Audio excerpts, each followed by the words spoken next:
Let's dive in with Brent. We're going to talk about the science of hand analysis and how your life purpose is printed on the palm of your hand.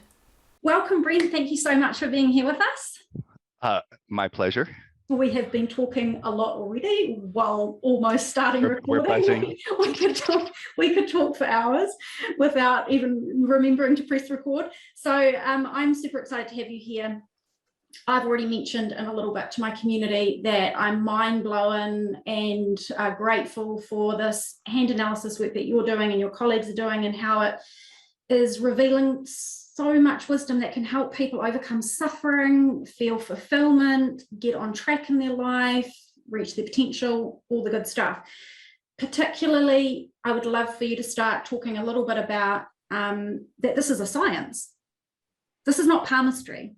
We're talking about hand analysis and the ability that you've developed through your work and the work of the Institute to read patterns, life patterns and purpose in people's hands and fingerprints.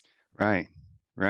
Yeah, and Bernadette, thanks for mentioning that, because for most people, I have to get over this hurdle every time when I'm talking and reading people's and analyzing their hands, because they're going to go, their only frame right now is this, tarot card reader with something on their head, and they're following intuition, which is actually, I'm not going to say that's not valid for what it does, because there's a lot of intuitive work that is really, really valid, but that's not what I do. So I'm a hand analyst, and the main difference is that there's a radical departure of palmistry and hand analysis around in the 1950s, and maybe even rooted in the 1880s, where they were trying to see, okay, is there a science to this? And so they discovered that the fingerprints have a pattern, right? So when you organize people by hands in general, then the more similar that your hands look like someone else's hands, the more similar your character looks like. It's kind of the same thing, like if you take a bunch of Doberman pinchers and you put them together and you compare them with some Chihuahuas, you see there's some behavior traits that you can generalize, right? But people with hands, when you see the big, thick, square hands and you look at their character, and then you look at people with really small fingers and crazy lines all over, which is the blueprint of your neurology, you start to see, wow, they're more neurotic, right? And so with fingerprints, they discovered, and it's, I think since the late 1800s, they discovered that there is in fact a behavioral pattern to the fingerprints. But then it got real when they started doing twins separated from birth.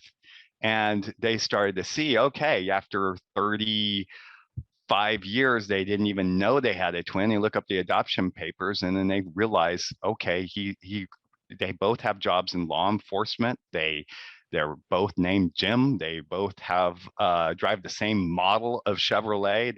They both love toys and building things with their hands. And then as they got older, they like bigger toys with stock car racing. And then they ended up building woodsheds in their back. And then the picture that you have of these guys, they have the exact same woodshed with, they were still making birdhouses, and that can be seen in the hands. And that's because the urges or the taste of what they love, that is like a ka-chunk of that their neurology produces the rewards of serotonin and dopamine, that it's all being broadcast through their nervous system, and the hands are that mirror. In fact, they're a massive amplification of that mirror. So when you look at those twins, you see the exact same hands, the same lines. You'll see some variations because, as you pointed out in your program, people go through challenges and they have different conditioning, and that's the nature versus nurture discussion. But for sure, they'll have very, very similar patterns, and everything that is in common between those patterns is what they have in common with their life. And when you look this over and over, you start to see, wow, the fingerprints actually answer a major piece of the puzzle that has been largely lost in the palmistry world. And since that discovery in the 1880s, and then it really got taken off by a man named Richard Unger, who had read 70,000 hands, and he started organizing his handprints and going, what is right? These guys, they all have the same hands, same lines, but they have totally different problems. And then what he did is he got all the people with the same fingerprint patterns. They all had money issues. And then they had another one, and they're like, oh, they all want to be artists, and they're all craving to be on the stage. And all of them had a circle on their right ring finger. Since the time of Aristotle, the ring finger is all about creativity. But when you really understand the biochemical processes there, it's actually the testosterone and the progesterone that are producing all of these different fingers and the lengths of those. And as you experience anything, they're going and routing into different areas. And so the fingerprints are developed as a soul print, you would say, to what your life pattern is before you even have parents. And it's an epigenetic pattern, which goes into your step one of your phase, which is the pre-birth phase. So long-winded conversation about answer for, I'm not a palmist. I have 20,000 photos of people's hands on my computer. And when I'm looking at somebody's hands, I'm taking this database of knowledge that I've learned through going through several years as a hand analyst, and they put a handprint in front of me, and I had to guess who it was by combining the fingerprints. And then my path was, of course, to validate that and to illustrate it. That's this book right there, to show how it works. And it's easy. It's once you see it, it's like you see it everywhere. Super fascinating. So you've got your book, I know you've got your website. I've been through your 2-hour hand analysis, which we're going to tell people about a little bit later if they want to have some private work done with you. You also then help people to transform out the other side of that with your work when, it's nice, oh, here's your challenge. What do I do with that? It's like, it's not just that, it's then what is the step from this is your life challenge and this is your potential and this is your purpose or whatever it is. How do I progress my life with that knowledge? So I love your work. It's kind of all encompassing around those things, and we kind of do similar-ish things from very different angles in our work. There are a lot of parallels for sure. That's what I love about it. Yeah. So for those listening, I had my 2-hour session with Brent recently, and we realized that the work that I do in Soul Odyssey, my 11-week program, mirrors and aligns a lot with the stages that Brent has seen in his analysis of people's hands and their purpose and their patterns and their challenges and all the different things. So isn't life synchronistically awesome? Can you tell me, we're going to start with, I think will be some of the burning questions that my people will have. First up, people are searching for their true passions. A lot of people feel like the spark inside of them has died. And they're like, I can't find the light, I can't find the passion. I'm kind of curious about stuff, but it comes and goes. How could hand analysis help them to tap into what really is truly lasting passion, meaningful things? That is a super question. And it's actually, Bernadette, most of the people who are coming to me are coming because they want to understand their life purpose. And that's a big statement. When you're I have a lot of integrity in what I'm doing. And when you throw words like life purpose, that seems a lot of woo-woo, but it's actually grounded in fact. When you look and you understand how the fingerprints are formed, what you understand is that this pattern that seems so rewarding, so fulfilling, that when they go into experiences wherever that pattern is, it feels like very fulfilling. Going back to the twins, they had a kind of something of a life calling to work in their hands and do creative stuff. That is if you look at biochemically, that is a fulfillment path. And every day that they're not doing that that's a meaningless day. And so you can literally look at the fingerprints and you can just ask, where are you in this pattern here? Are you in or out of this life journey? And they would say, well, to the degree that I am in is the degree that my life feels fulfilling, and the degree that I'm out it's a drag. And that was validated over and over. In fact, the focus of my book was then to try to illustrate that for people, which was to get somebody who is completely remarkable, right? That everyone agrees. Like, for example, Eminem, right? So I was reading, and I was backstage getting the handprint of Eminem and asking him some of his dilemma questions and his life purpose and those type of questions. And then I would get the handprint and I'd give it to somebody who was an experienced hand analyst, just read 20,000 hands, and I'd give him, he has no idea where I've been. And I just put the hand in front of him and I say, what is this guy's life purpose? What is he meant to do? What is his talents and what is his challenges? And he was using the fingerprints to formulate what this man does for that gives him fulfillment. And when you get into Eminem's story, and what he said is that if I don't create, and if I don't write, and I don't rap, and I don't get this out, then I feel like I'm going to implode. I feel like there's a consequence where I don't feel meaning, and what happens literally if you're not living your life purpose is that you start to get negative. Mm-hmm. And to the degree it might be trapped in a wrong relationship, wrong job, wrong life. You might have a wrong relationship in general to life itself because you haven't found your calling.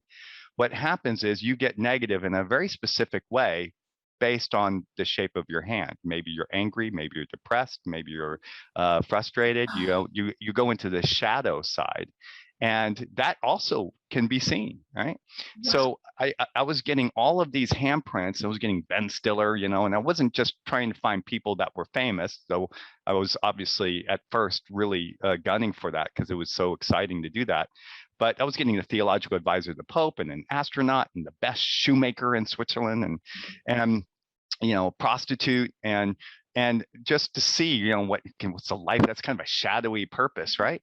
But when you put it together, you'll see that that is a ka-chunk even for her. And to the degree that she isn't doing that, then it somehow answered a meaning for her to go in that direction. So yeah, when I'm looking at your fingerprints, I'm looking at what turns you on and consistently. And what's so powerful about this is that the more that you can get present or conscious to this pattern that you have, that you do this, even if it's just for an hour a day or 2 hours, what you're really turning on is your body's natural reward system to turn you on to feel fulfilled, right? And it's how you write meaning in your life. So when you die and you look back at your last 35 years, you'll be thinking of those moments. You won't be thinking of the job, or even for some people their theme may not be relationships. Some people it's all about contribution. Other people it's all just about peace and extreme experiences. And everyone has a different thing. And so hands also show that different thing, that it's not just this love, peace, and everything. People have very, very specific life purposes and contracts, soul contracts that they either fulfill or they're not. And also, what's also interesting is the areas that they're not. And it'll show the areas that they continually make mistakes in. And that's also very relevant for your program because you have a step, I think it's C5 or whatever, about the challenges. And what we ultimately come into in our 11-step process, we go into some pitfalls and we repeat those mistakes, just like those twins repeat the need to create with their hands birdhouses. They also have very similar mistakes. They both departed from their wife at around the same time. They had problems with closeness and intimacy, and they kept repeating that same mistake, right? So that's visible in the hand. And to the degree that you have that shadowy side, that same mistake, if that's really active, that means that's the degree that you're not able to connect fully and express your life purpose. And so what your other step showing in your soul odyssey, which is the call and the reconnection, rebirth.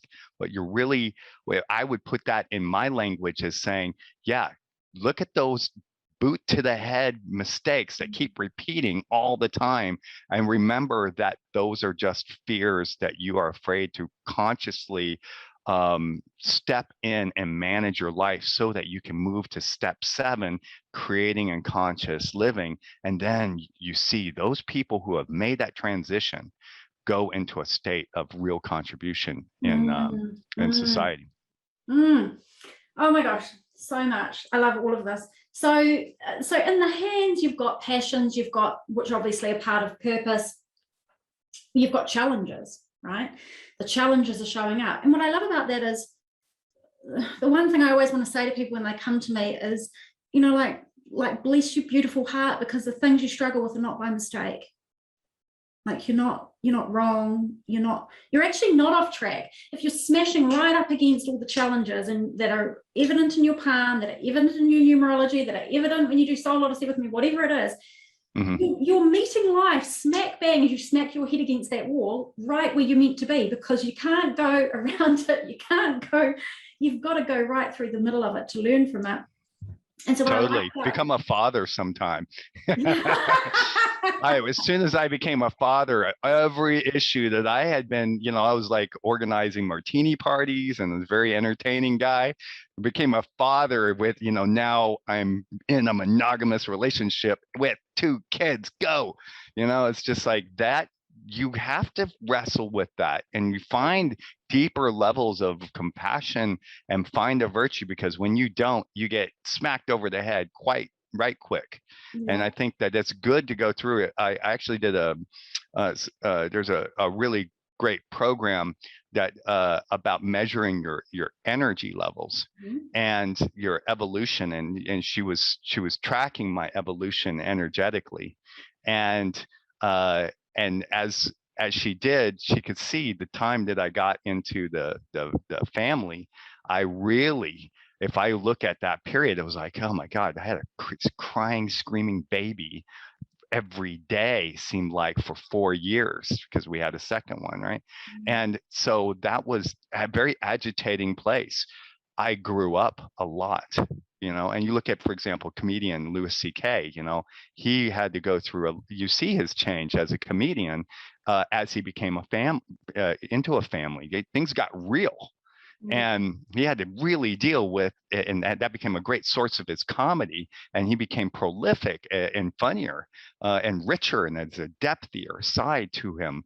And that's what these lessons give us, is by connecting us to the shadow. You can't be really masculine until you have really connected to your soul and your feminine side. Likewise, you can't be truly feminine unless you're really connected to being safe and being able to have, as a woman, expression and feel safe to express those emotions. So yeah, these challenges, as painful as they are absolutely critical to the evolution. Yeah. Amazing. And one thing I love about the hand analysis is it's like, I just really love like hard evidence. So like, numerology and astrology I adore, but I still think people question it sometimes. But you can't question this business. It's right in front of your face. And I think that the reason I'm glad that synchronicity brought us together is because I have people in my community all the time, and they actually know what they're passionate about. They know well enough to go down that path, but they don't trust themselves, or they have this thing, what if I'm wrong? I'm going to waste time, money, and energy and years on my life, and there's just too many options, and I can't. Totally, especially if you have this like life transformational ability, but you're in like accounting and finance, right? And so I see that, and you're like, oh, am I messing up? So hands are an incredible validation. I guess I get that a lot. Like after I read somebody's life pattern and I see, their challenges, and I'm bringing empathy to those challenges that I see in the hand, they're like, oh my God, how did you know I was abused, right? How did you know that I, went through this financial struggle and how I got out of it, right? And that's a validation in itself, but also when I show my book, I don't want you to believe anything. That's the whole reason why we have a book, because, and I'm not trying to sell the book, just I have to refer to it often because it's important for people for their ego to get past that ego. Your ego needs to see proof. It needs to see that everything is tangible. And if I show you, okay, look, this is Elvis Presley's handprint, and these are all the people that have a circle on their ring finger. They all are meant for the stage. Now, do you believe me? You're meant for the stage. Do it, right? And another person might be a healer, right? Another person might be, family and building up the family. And so, by looking at that circle on their left thumb. And so there's a different map for infinite map actually for all the different areas, but the book attempts to demonstrate a very specific map that you have. And by showing you Malcolm X and Walt Disney and all these people's journey and how they broke through that particular challenge in order to get to their life purpose, then you can see how that maps to you. So any aspect of the hand that you have that is similar to another person's pattern is what you both have in common. And that's a really important piece of knowledge if you're wanting to make a transition in your life, because then you can see how they made that transition and you go, okay, I can make that transition too. So it gives you a lot of courage to know that many people have gone, Harrison Ford can be a plumber and then become an actor, right? Then or a carpenter, excuse me. Then you can probably make similar transitions. And so I think the majority of people that are coming to me are coming because they know they're either in a transition or they know they want to make a transition. And all I'm doing is validating. I'm like, go, do it, do it.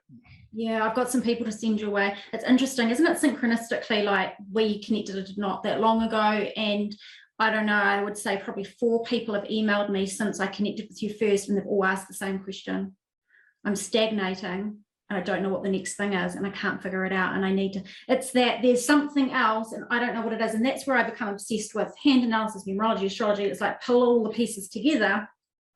You can see the patterns. It actually gives you answers. It gives you solid things to work with. And hands down, I'll put money on it that the people would be like, yeah, well, actually, I have thought about that. Yeah, actually, I have been curious, but I didn't really want to say it because then I'd have to do something, and I don't want to do it because I don't trust myself. I don't want to take the wrong path. So interesting. I also wanted to ask you about people that, like, a really big theme in my community is low self-worth, lack of self-love, lack of self-acceptance, not feeling good enough. I mean, not my community, that's the human experience, is struggling with these kinds of things, which I think then also feeds into lack of courage and fear to make these steps, to face the challenges, to take on a new journey with outcomes that you might learn in something like a hand analysis with you. So what would you say to people in that kind of situation, and how does that relate to hand analysis and what you do? Yeah, so in the evolution, and I'll try to relate this to the language that you have in the Soul Odyssey, so that it's always pertinent for your clients, that when you arrive on Earth, right, you're just a wonderful, loving baby. Your job is basically to make your mother happy, because you've been connected to the mother, and then ultimately, I don't think a baby experiences low self-esteem right at the beginning, right? But then through a process, they'll start to come to an awareness that they're a little bit more triggered in certain areas than others. I have 2 kids, I can see it myself. Reading their fingerprints, I can see that they're a little bit more sensitive about criticism, and the other one just wants to go, right? So, the fingerprints show a epigenetic trigger of low self-worth, or let's say. It doesn't mean that you have it, but there are certain patterns in your fingerprints that you can see powerlessness. You can see wrestlings with boundary issues, guilt, shame. And the thing that I was struggling with as a hand analyst and early in the career was I could see this. This is phenomenally easy to read. I can show it to you. I can see your point. I can see your trigger. It'll take me exactly 30 seconds for me to look at it and see it, and then show you, yeah, every time that this button is pressed, you're going to be in a fight or flight response because it's related to your nervous system, and you'll get a sympathetic response when you go into this type of fear and experience, and then you're going to go for 45 minutes into a routine. So why is that even helpful? First is that most people are aware of it, right? And then they keep saying my wife is triggering this, or my job is triggering this low self-esteem. But the challenge then that I have, and I guess all people that in the life transformation is, okay, so what are you going to do with that, right? How can you open yourself so you stop being so triggered, right? And I think of Vishen. I have a video of Vishen Lakhiani's very open about his process. And when I was reading Vishen, he had a massive self-esteem issue. Now that is explainable when you look just at a glance at his fingerprints. He has these arches on the right index finger and the left index finger. An arch is like a fingerprint pattern that grows instead of like a circle that says, oh my God, I love it. It just does nothing, right? Just a hill. And so the index finger, since the time of the Greeks, that's been mapped to power, right? Direction, vision. So if you don't have a good, healthy or a epigenetic relationship to power, because whatever your family's history is just a bunch of has a lot of shame as a condition within the family, or if you're doing past life readings, those guys tell me I don't know anything about it, but I get this over and over. Yeah, in my past life it was really violent, and I died a violent death, and so I come into this life and I don't want to stick my head out at all anymore. So all those people, depending on how extreme this fingerprint is, and there's different, of course, there's 15 different fingerprints per finger. But depending on how extreme that oppression is to the extremity of that pain. Now, what that means is, in this particular finger, is that when this is triggered, this creates the response or the trigger of shame and anger, depending on which finger it is. So that creates, of course, a protective response. And if you have that very early on and you don't have skills on how to deal with it, then you're going to be bullied, you'll be shamed, you're going to be wrestling with self-confidence, and on and on. So that pain is okay, great. So I've now identified your weakest area. But if you understand the evolution of how people break through that, and you follow Vishen, for example, Vishen started Mindvalley. He had to break through that, obviously. He had to go through many, many challenges of feeling so shamed and so and have major power struggles. And if you know his story, he certainly did, even after he was successful with Mindvalley, with his company, with different power struggles within the organization. And when you understand how people break through that, what you're really seeing is the connection rebirth cycle that you have, and how to then connect to the life lesson of how every time there's one out of 100 times where you went through that same process and you weren't triggered. Was confidence the matter there? And what was the feeling of confidence? And what was that? What were you conscious of in that moment that allowed you to go through that same situation? And for some people, it takes a lifetime to connect to that consciousness, to be able to then go, okay, I got this, I own this, now I'm ready to handle this situation in a larger, and they'll push themselves more. And over that pain that people go through is a conscious evolution. Yes. And the great thing about hand analysis is I can do this in 2 hours. You don't have to do this over make these mistakes over 15 years. I can show you and show you exactly the feeling that's necessary for you to break through that chapter, and then illustrate that by these what I call the hero's journey, and that's a program that I offer of like, once you see the life that you want to live, go live it. Right. And so I take you through and push you through those obstacles that you need to go through, but you're afraid to do it. And this is the feelings there, the consciousness you will need to have in order to do that. And so you can see that, for example, if I can share a really nice map of people's different struggles and how they break through that. Let me just share for a second. So here, people fall apart in different ways, right? Let me just put this over to 200%. You can kind of see. So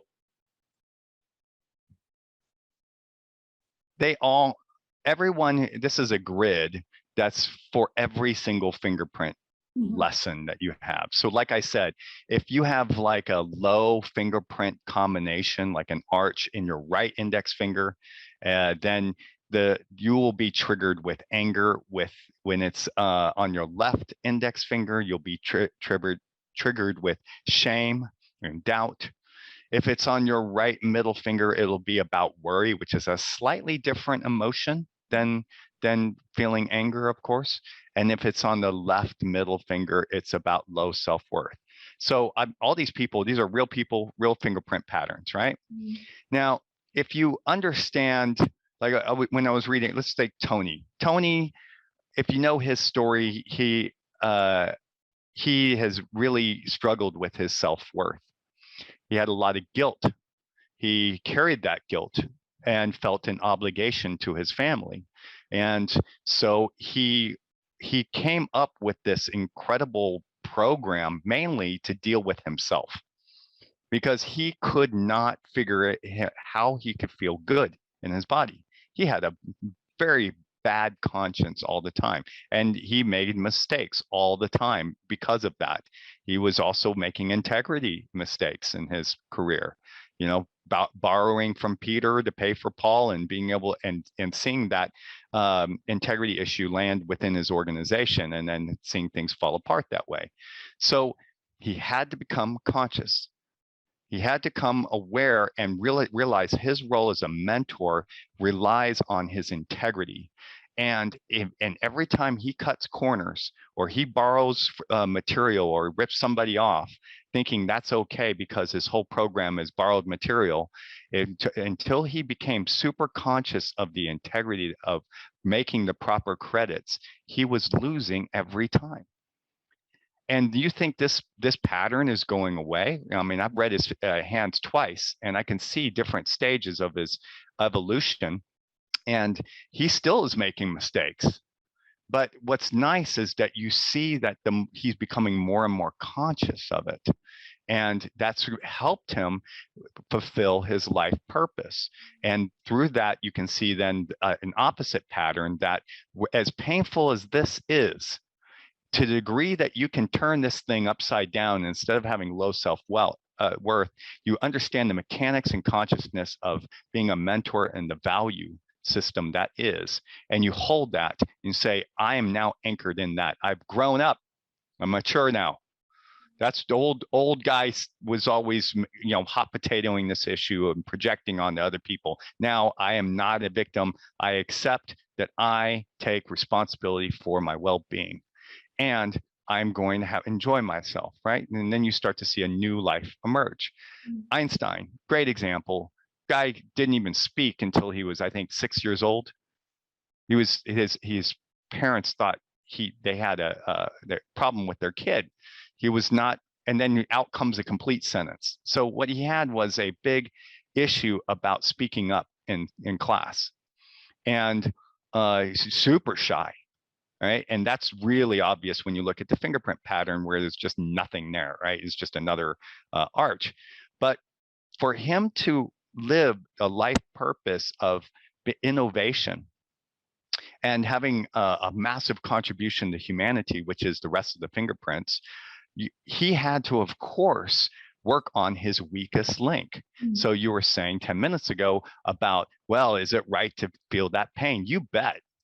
Because that, what you're bumping into again and again, is a biological bump. It's a wall that you are physically getting triggered.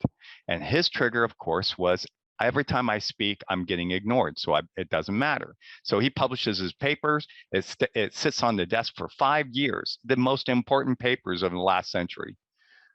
And they sit on the desks for 5 years. He had to be a teacher. He had to show, look, guys, this is how it works. A to B, E equals MC squared. This is the whole mathematic formula based on what you know. Now I'm just adding this little piece here, and now you guys get it.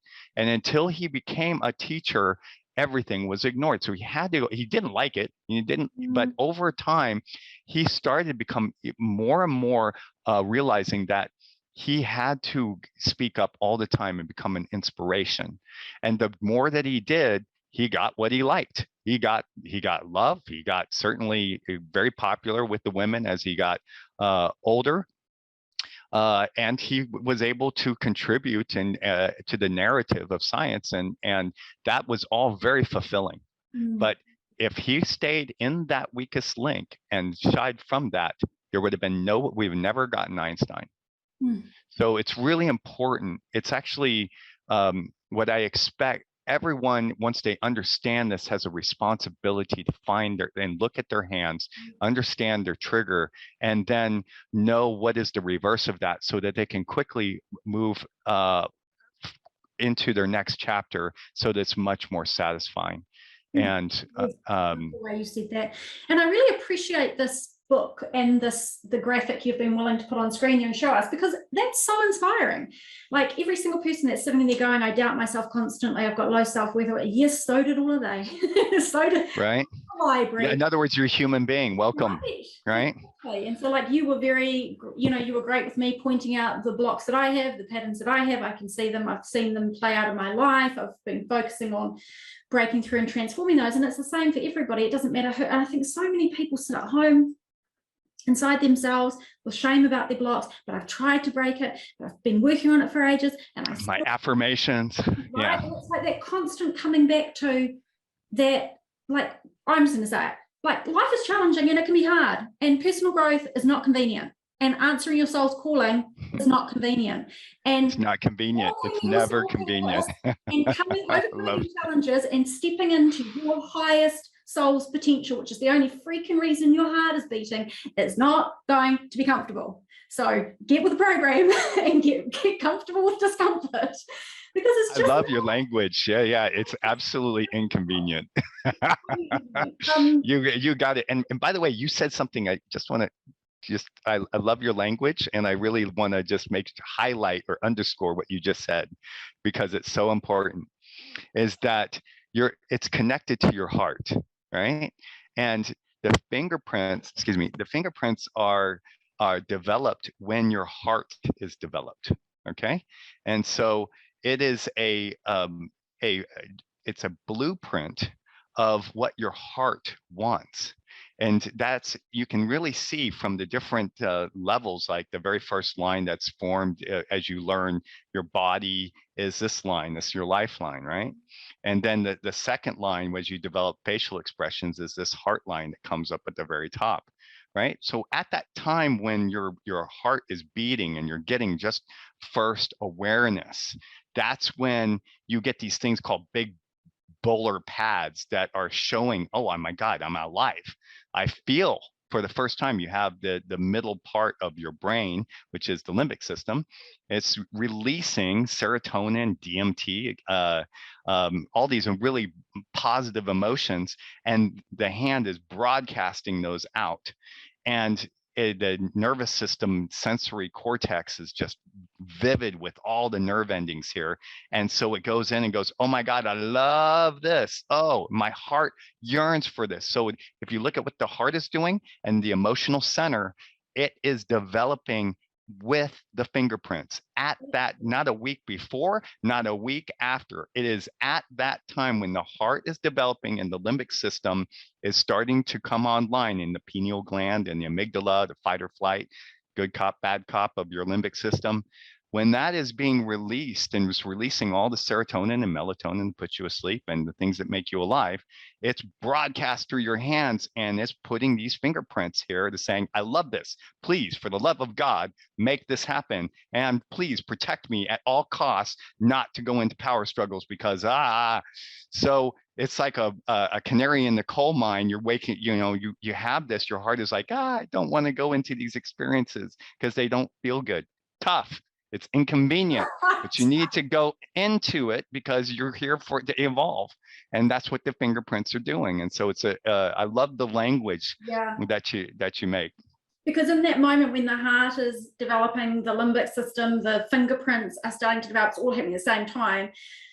Because I'm so obsessed with the unseen dimension, there is at some point got to be a connection with the spirit becoming embodied inside the physical form that has to do with a culmination of timing of all of those things as well, right? We touched on that a little bit when you spoke with me. Yeah, it's a great movie for those guys that love doing ayahuasca. So DMT, the spirit molecule that describes this guy was like, well, okay, DMT is produced by the pineal gland and it must be the spirit molecule because by all notions, the soul comes into the body at this point because consciousness, if you're a scientist, you would say, okay, wipe that whole thing, what I just said, and they'll just say, it's consciousness. And consciousness is coming alive at that point. All the building blocks of serotonin, dopamine, norepinephrine, all of those things are coming in and being introduced to the system at the first time. And there is an actual response from the baby that's conscious. In other words, you shine a flashlight in the womb and they turn toward it, right? Or they try to readjust. That's a decision. So the fingerprints are showing this at the time when what we would say is consciousness or the lights are switched on. And if you're a spiritual person, you would say that that's when your soul is coming into the body. And so there is often within the community of hand analysts, they use the language, it's your soul prints. It is a soul psychology because when you understand what your soul is doing and that every moment of your life, you're with your soul, and your soul has this feeling that you can see in the fingerprints, and it likes this and it doesn't like this. You get soul satisfaction for certain experiences and you don't, and you get disconnected from others. What you're really seeing is that soul pattern is really obvious and very easy to read from those fingerprints. And when you understand the map, and I can show you that map, then you have a very illuminating understanding of where you need to go to wake up and give your soul fulfillment. Super illuminating. I am completely obsessed with this, like obsessed. Like if someone came to me now and they said, like, if I'm only going to do one thing, I'd be like, okay, stop it, hand analysis.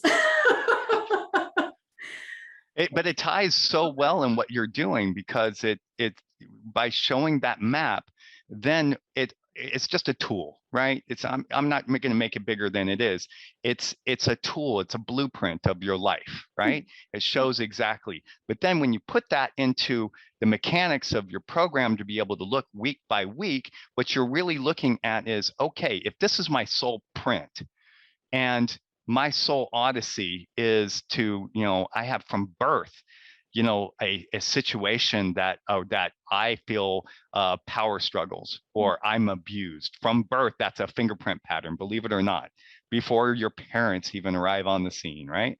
And then somehow you end up having that father somehow every single time. Right. So there's a pre-birth planning, then there's the arrival separation, and then the conditioning, and then you get the challenges. Right now, I really have to deal with my father.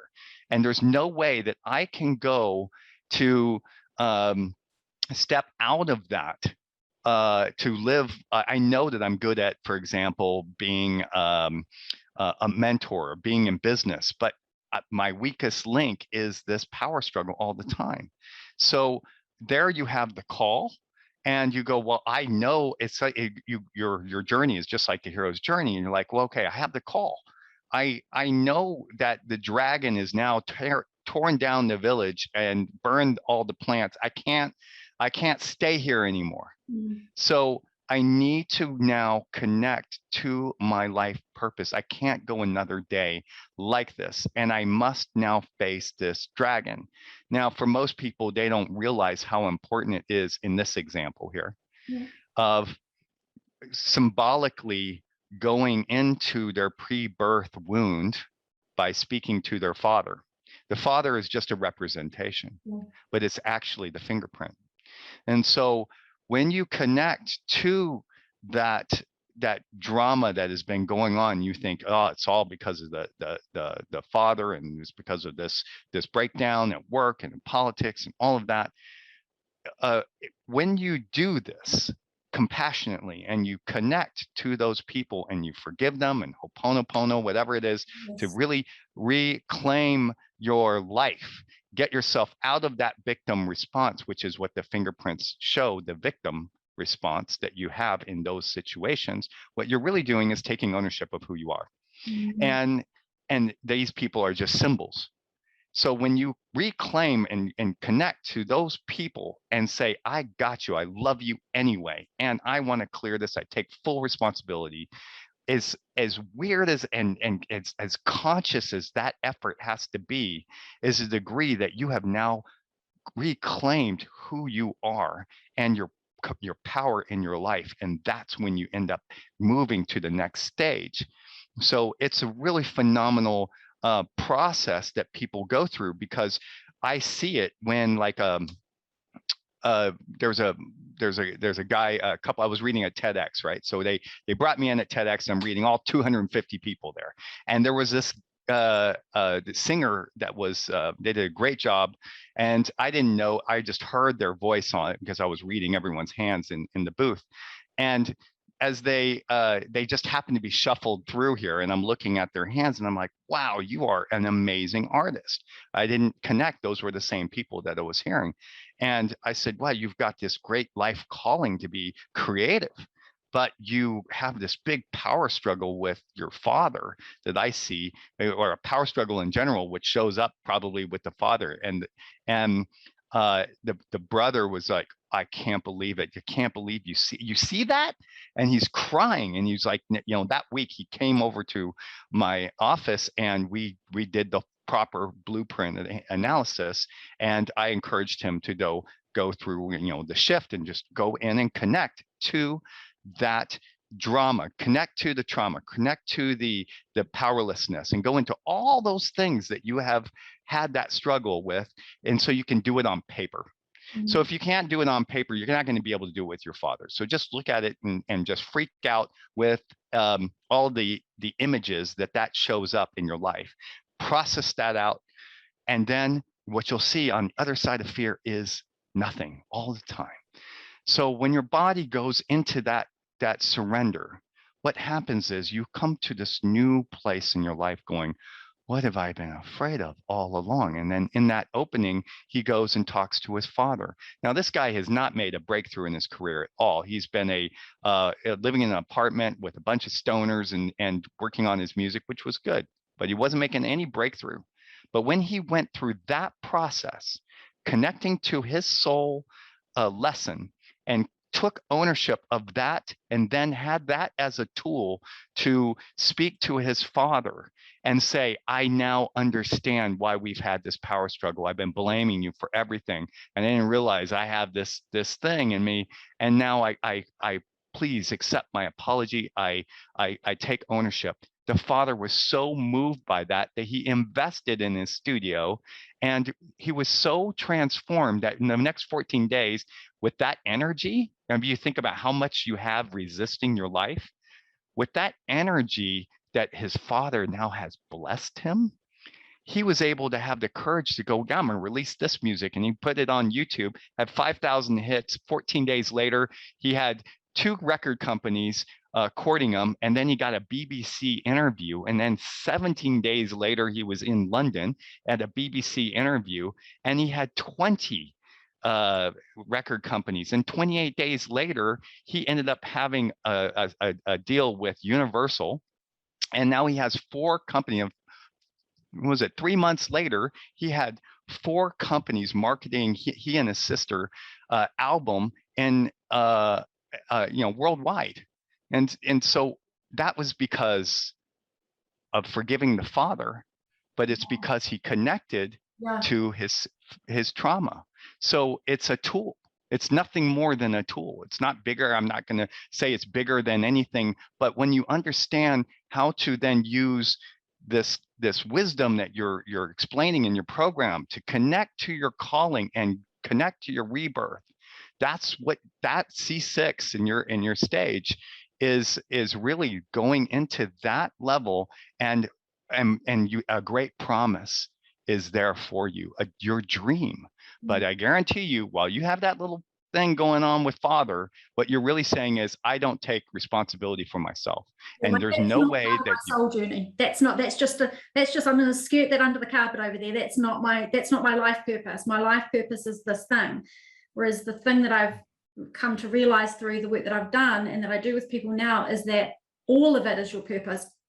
All the challenges are part of it. Yeah. All the healing is part of it. It's not just the, I'm going to do this job, or I'm just going to make this contribution, or I'm going to be a doctor. It's like, yep, that and the relationship pattern and the overcoming this and overcoming that. It's like the whole.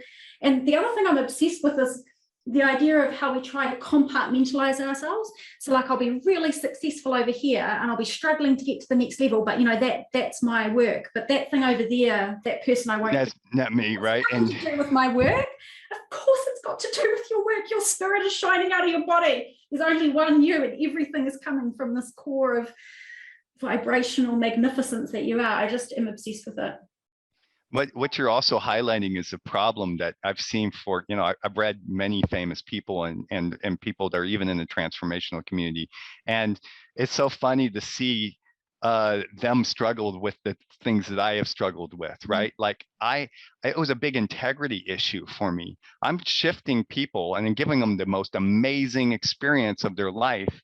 At the same time, I've got a Romanian wife with 2 screaming kids, and I'm losing my mind with that, right? So, I have to resolve that, and it's part, and I see my own blueprint, and I'm like, I can see it. I see exactly that I'm triggered, and that I have to go in and step up in that area. Otherwise, I'm just going to repeat that pattern in different ways and different permutations in every one of my interactions. And when that got handled is when I started to become successful. And it's really interesting to see that. And I knew it intellectually, but to have the balls to go into that and just go, right, I got it. It's a whole pattern. And we have a different language. We say it's an exalted life purpose, which means that instead of it being your lesson, which sounds kind of a drag, that I got always this lesson and another effing learning experience, right? That you turn that thing upside down. And instead of it being, I'm powerless in relationship, you really start to develop the consciousness that what I say matters, and that I am honored, and I honor people in my relationship. And whenever it gets down in the other, you correct that kindly, gently, and you keep the dialogue in that way. And in so doing that, whether it's through affirmations or with your program that has that level of embodying that consciousness, to the degree that you can do that is the degree that you start to feel like, wow, why haven't I done this all along? It's starting, instead of it being the biggest pain in my life, it's starting to feel good. And then you start to see people like Oprah Winfrey, who did the same thing. And instead of being in this powerlessness in the relationship, and when she got fired from her television station, she had to adopt that consciousness to start the network. And by doing that, it's courage. But courage is nothing without love. And so for most people, courage is like, feel the fear and do it anyway. No, it's not it. All you're doing is re-traumatizing things. what you need to do is come to the awareness and honor of whatever that consciousness is. And there's a fine line for most people. It's so fine, it's like gone. But when you understand that tiny little consciousness line, for you, it's so distant, and you step into it and hold it, then you go, oh, wow, I can be a leader in the family. And I can really be honored and have conversations at work with compassion and empathy, grow in that area. It's not fun, but to the degree that you do, everything, it really shows up in all of your work. And what then becomes important is that when you see how important that is, you'll even see that was even more important than what was turning you on around the arts. And that becomes then your path. And that's what, in the transformational community, the people that really make that lesson into their exalted purpose and then teach clients how to do it themselves, they're constantly in that conversation of empowering and still keeping that themselves on that dotted line. Yes. And in that place, they're on that razor edge, and they're always being reminded, and in that way they make it their purpose, and they become very successful. Yes, very successful. That's like the convergence of, well, I say in my Soul Odyssey program that is the learning, healing, and growth directly feeds the contribution, but the contribution then directly feeds the learning, healing, growth, and it goes in a constant cycle all the time. So what you most break through with, even if it doesn't become a job you do, is literally pouring out of you once you've learned it into everything you're doing. And because you're sharing all of that and it's coming out of you, you receive back what you're giving all the time in life. And so then it just becomes this, fulfilling cycle. I love gratitude is really important there, right? Yeah, because you can't be, this is a fear cycle, this life lesson. So you cannot be fearful and grateful at the same time, right? It's impossible. So if you can really capture those little magic moments when you have done that, those consciousness, and be grateful and really marinate into the feeling of it, then what you're really doing is training your brain to go into that direction. When you have a highway of mistakes in another direction, and you're really taking this tiny, tender path of compassion and empathy, occasionally you take it and then you go back to making everyone wrong. But to the degree that you can hold that and make that more and more and more through gratitude, write it down, have your journal, do your 10 gratitude a day. I make people absolutely, if they're going to do the hero's journey, I make them, you have to do this every day, because otherwise you're not going to be present and reinforce that highway. So I think of gratitude as the paving of that road so that you can stay there longer.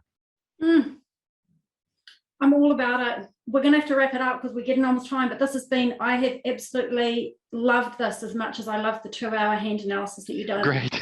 Yeah, me too. And I think that it would be a really beautiful to, I think for people to go through your program, to summarize that and see how the hands show in your hands and show the different stages of your development, and then show how your program then addresses that problem, how you address that problem in each of the stages.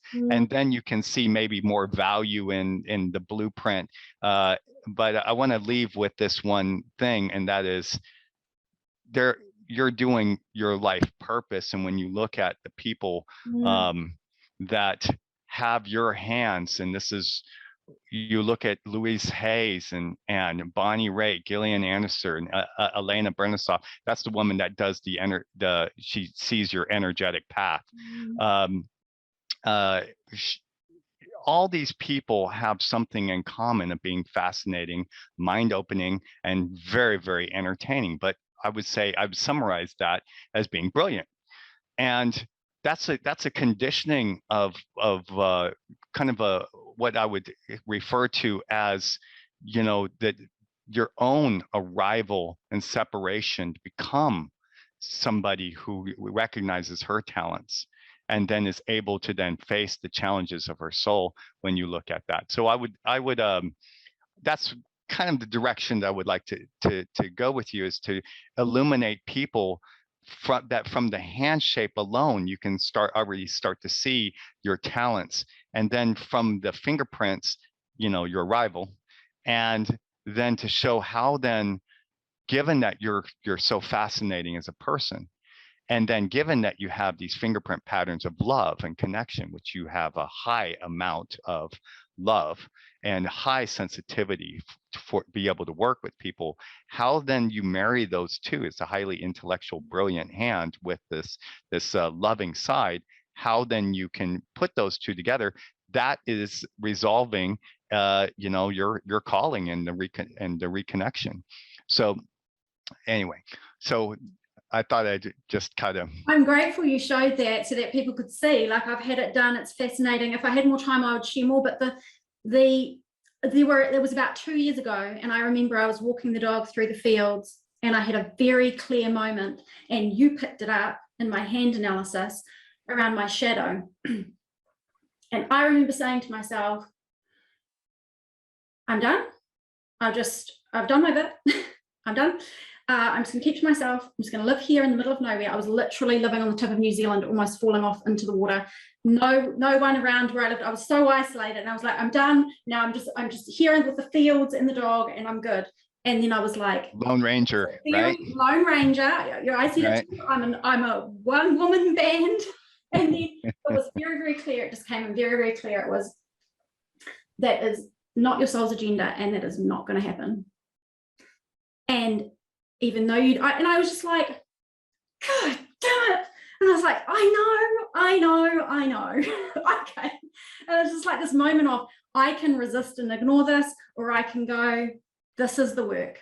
This is the work of my spirit and soul. And so this is what it's going to be. It's interesting that happened when you were walking and you were in a place of deep reflection. You were connected to your heart and your soul. And there's a different way, there's a place where you can connect to your soul. And then you have to go into those type of reflective experiences. So you were definitely connected to your soul there. Yeah. So it was speaking. It was going, do something. Love it. So now what I want to suggest to people is there are a couple of ways that they can get access to this awesomeness with you. So you do a half an hour hand analysis, kind of like a starting place for people that they could come to you, right? So thepowerinyourhands.com. I'm going to link to it wherever anyone's watching this video, all over my internet channels, thepowerinyourhands.com, and they can book there to come and have you have to put your hand in the light, you have to take some photos, you have to send them to Brent. In the sunlight is even better because the light is great here, and there I can see your fingerprints, and I can already start to tell you in half an hour, you know, your life purpose and your condition. And then if you want to see deeper, most people do, then you book a 2 hour with me. 2 hours. So I did the 2 hour. Now you have very kindly offered people the opportunity to have that at a special rate, right? So if people in my community are going to book that with Brent, if you quote the Daily Positive coupon code to Brent when you're booking, you're going to get $50 off your session with him, $50 off that session. So that is extremely after 2 hour session. So you know you can go in and when you book the 2 hour session, I want to know who's coming from where, and also that this is I want to be able to understand this is coming from your program. And if you use that code, you just click the apply button on my website when you go into book the 2 hour. Click the apply, and then I know, oh, okay, and then I can use the language that we've been using for the Soul Odyssey. Yeah, well, I'm grateful for that, and because your time is very precious, you've got many years and 20,000 hands under your belt that you bring. So when you're sitting for 2 hours with you, it's very, very clear that there's a huge amount of wisdom channeling through. Thank you. That time. So thank you for your time again to be here with us. I really appreciate it. I'm looking forward to sharing this with everyone. And it's really awesome. Like it's really awesome to connect with you as well. And I'm really grateful to have you in my life. I think that you've been, the work that you've done is prolific, and you've developed a language that is so needed right now on the journey. So it really is a missing link for me, because I can only take it as a tool, but I don't have that whole program to go into the entire lifetime soul that you have. So I am really appreciative of like where my piece is in that, and thank you so much for saying what you did. Awesome. I'm sure that we're going to be staying connected. Great. Thank you so much.